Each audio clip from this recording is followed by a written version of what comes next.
بسم اللہ الرحمن الرحیم. السلام علیکم. آج جمعۃ المبارک ہے, 8 نومبر ہے. بڑی خبر آج کی یہ ہے کہ حکومت کے ہاتھ میں کچھ بھی نہیں رہا. اب ایکسٹینشن ملنے کے بعد اسٹیبلشمنٹ کو حکومت کی کوئی ضرورت بھی نہیں رہی اور حکومت نے پوری طرح سے اپنے ہاتھ کاٹ کر اسٹیبلشمنٹ کو دے دیے ہیں. اب پہلے ہی یہ حکومت ایک کٹ پتلی تھی, ویسے ہی یہ تابعداری میں چل رہے تھے, لیکن اب تو کسی طرح کی ضرورت ہی نہیں رہی. اب مختلف آپشنز پر غور ہو رہا ہے, جس میں ہم نے آپ سے پہلے بھی عرض کیا تھا کہ عمران خان کو حکومت میں شامل ہونے کی آفر بھی ہے. آپ حیران ہوں گے کہ عمران خان جیل میں ہے تو ابھی تو رہائی کی مشکل پڑی ہوئی ہے, تو حکومت میں آنا یہ کیسے ہو سکتا ہے؟ تو جناب, ملک میں ہمارے کچھ بھی ہو سکتا ہے. ایک آپشن ایک جو نیشنل گورنمنٹ کی ہے, جو پہلے بھی کوشش تھی, اور یہ حکومت ایک طرح سے وہی بنائی گئی ہے, نیشنل گورنمنٹ ہی ہے, سارے اس میں ہیں سوائے تحریک انصاف کے. تو اب ایک تو آپشن یہ ہے کہ ان کو بھی شامل کر لیا جائے تاکہ دنیا کو دکھایا جائے کہ دیکھیں یہاں ایک لیجٹیمیٹ ایک قانونی نظام چل رہا ہے. دوسرا یہ کہ جی عمران خان اگر نہیں مانتے اور وہ اس حکومت کا حصہ نہیں بنتے اور تابعداری نہیں دکھاتے, شہباز شریف کی جگہ کوئی اور آ سکتا ہے, وہ تو بات چیت چلے گی تو ہو سکتا ہے کہا جائے اچھا جی آپ اپنا وزیر اعظم لے آئیں لیکن تابعداری میں وہ شہباز شریف جیسا ہو, اس طرح کی بھی بات ہو سکتی ہے. پیپلز پارٹی ویسے ہی شامل ہے بیچ میں, وہ ہو سکتا ہے جی بلاول آگے آ جائے, وہ تو بات کی بات ہے, لیکن پہلے اس چیز پر تو اگری کریں کہ آپ حکومت کا حصہ بننا چاہتے ہیں. آپ خاموش ہو جائیں گے, کچھ عرصہ نظام کو چلنے دیں گے, کیونکہ اب حکومت نے تو خود 5 سال کی ایکسٹینشن دے دی, اب کیا باقی رہ گیا؟ کچھ بھی نہیں, کیا ضرورت ہے ان کی؟ ان سے تو نہ IMF کے معاملات ٹھیک ہو رہے ہیں, نہ ان سے ٹیکس اکٹھا کیا جا رہا ہے, نہ ان سے معیشت صحیح چل رہی ہے, عالمی سطح پر ساکھ زیرو ہے. کوئی آپ دیکھیں کہ ہوتا ہے, کوئی بھی حکومت ہوتی ہے وہ انٹرنیشنل بانڈز کا اجرا کرتی ہے اور ڈالرز لے لیتی ہے کہ جی آپ کو پھر ہم اتنے عرصے کے بعد, اتنے سالوں کے بعد آپ کو اس پر ہم اتنے پروفٹ میں دیں گے. تو وہ بھی نہیں ہو پا رہا, اور وزیر خزانہ کہہ رہے ہیں کہ جی ہماری ریٹنگ بہتر ہوگی تو پھر ہو سکتا ہے. اور جو بجلی کا نظام ہے, پاور سٹرکچر پاکستان میں ہے, وہ برباد ہو چکا ہے, ختم ہو چکا ہے. اتنا خوفناک ہے کہ یہ کسی بھی وقت بھی دھماکہ ہونا ہے. بجلی اگلے 10 سال تک کوئی سستی نہیں ہونے والی, یہ وزیر صاحب نے بھی کہہ دیا ہے. اور ابھی یہ کہہ رہے ہیں ہم نے وہ IPPs کے پچھلے معاہدے جناب یہ کر دیے وہ کر دیے, ابھی آگے, ابھی تو اگلے 10 سال کے معاہدے کر چکے ہیں, ان کا کیا ہوگا آپ سوچئے ذرا. اور پہلے جو بجلی کے معاہدے ہیں اتنی بجلی کی اب ضرورت ہی نہیں رہی, کاروبار ہی نہیں ہے, بجلی کا استعمال ہی نہیں ہو رہا, انڈسٹری ہی نہیں ہے, انڈسٹریاں بند ہو رہی ہیں. نئی کیا لگنی تھی, جو پرانی تھی وہ بھی بند ہو رہی ہیں. تو انڈسٹریلائزیشن ملک میں ہوتی تو بجلی کی کھپت بڑھتی, اس طرح بڑھ ہی نہیں رہی, تو لوگوں کی قیمتیں خرید ہی نہیں اتنی رہی, لوگوں AC استعمال کرنا کم ہو گئے, تو بجلی استعمال کہاں سے ہونا ہے؟ اور یہ معاہدے کرتے چلے گئے جی اور بجلی اور بجلی, اور ان کو اگر آپ خریدیں گے نہیں تو آپ کو ان کو پیمنٹ پیسے بھی کرنی ہے, تو وہ نظام بھی تباہ ہو رہا ہے. تو اس حکومت کے ہاتھ میں کچھ بھی نہیں ہے. تو لہٰذا اب ایک تو یہ کہ جی نیشنل گورنمنٹ کا حصہ بن جائیں عمران خان صاحب, نہیں تو پھر ملک میں کچھ بھی ہو سکتا ہے, میرے عزیز ہم وطنوں بھی ہو سکتا ہے, وہ بھی ایک آپشن موجود ہے. اور ویسے بھی اب جوڈیشری میں تو بچا ہی کچھ نہیں, کون آگے روکے گا ان کے لیے؟ تو ان کے گھر والے باہر نہیں نکلیں گے. جو موجودہ حکومت ہے, عوام ان کے ساتھ ہے نہیں, بس یہ سیاسی رشوتیں دے دے کر, مراد بڑھا کر اشرافیہ کی, چاہے وہ سپریم کورٹ کے ججز ہوں, ہائی کورٹ کے ججز ہوں, 10-10 لاکھ روپیہ ایک دفعہ میں, ایک جھٹکے میں 10-10 لاکھ کا اضافہ کر دیا گیا ہے ان کی تنخواہ, مراد اور دیگر چیزوں میں. اسی طرح سے اب فنڈز ویسے کہہ رہے ہیں جی ہمارے پاس زہر کھانے کے پیسے نہیں ہیں, ابھی جتنے پارلیمنٹیرینز ہیں ان کو بھی فنڈز دیے جا رہے ہیں, منیمم 50 کروڑ روپیہ فی ممبر پارلیمنٹ, 50 کروڑ روپیہ. اس میں پیپلز پارٹی والے بھی خوش ہو جائیں گے, نون لیگ والے بھی سارے خوش, اور اڑاؤ پیسہ. اس طرح سے انہوں نے ان کو تو خوش رکھا ہوا ہے.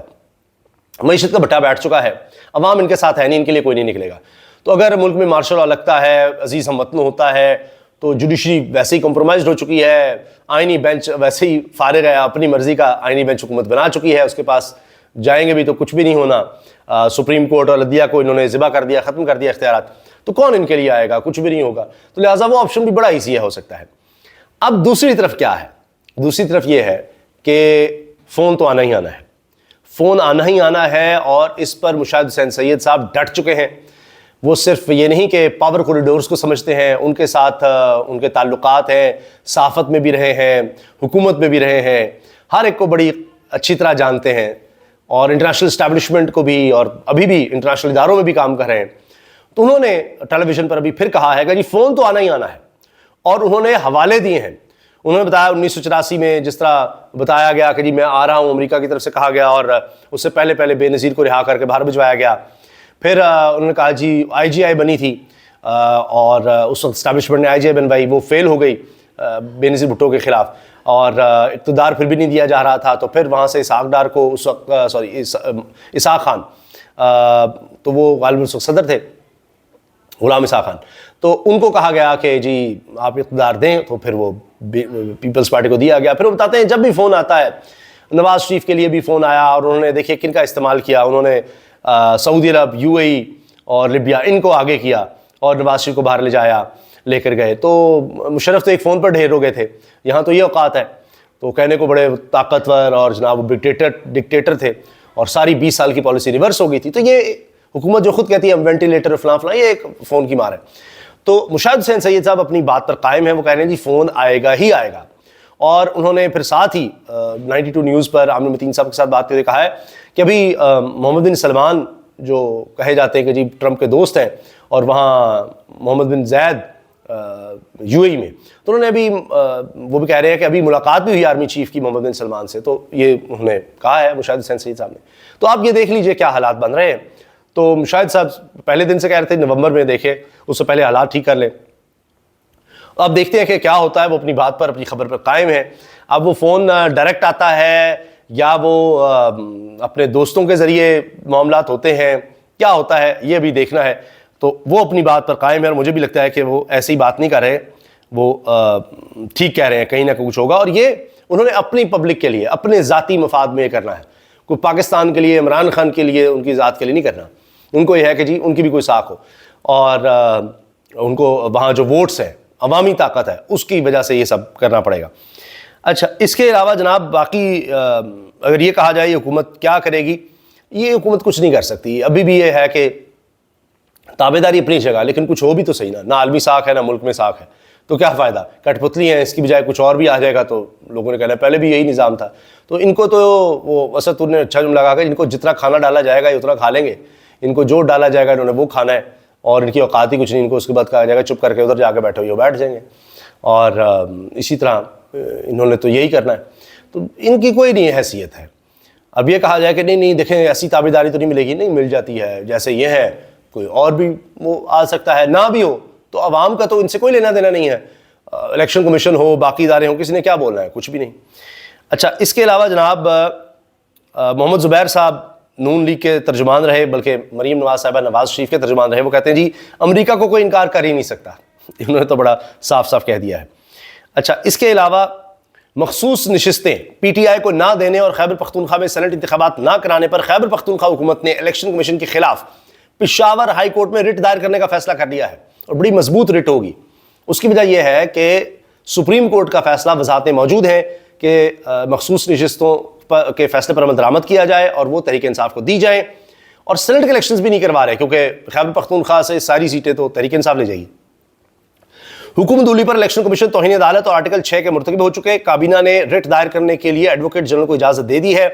خیبر پختونخوا حکومت کے ترجمان بیرسٹر سیف نے اس بات کا اعلان کر دیا ہے۔ اچھا، اس کے علاوہ جناب ایک اور خبر یہ ہے کہ اسلام آباد ہائی کورٹ نے جیل حکام کو حکم دیا ہے کہ عمران خان خود لسٹ بنا کر سپرنٹینڈنٹ اڈیالہ جیل کو دیں، وہ ایڈوکیٹ جنرل اسلام آباد اور P T I secretary Salman Akmal Raja کو بھیجیں۔ آئندہ سے اسی لسٹ کے مطابق منگل اور جمعرات کو عمران خان سے فیملی ممبران، وکلاء اور دیگر ملاقات کر سکیں گے، کیونکہ عمران خان کی ملاقات نہیں کروائی گئی ان کے ممبر سے، ان کی جماعت کے ممبر سے، معاف کیجیے گا۔ تو اس پر توہین عدالت کی درخواست تھی، تو عدالت نے نمٹا دیا کہ اب منگل اور جمعرات کو ملاقات کروائی جائے۔ اجازت دیجیے، اللہ حافظ۔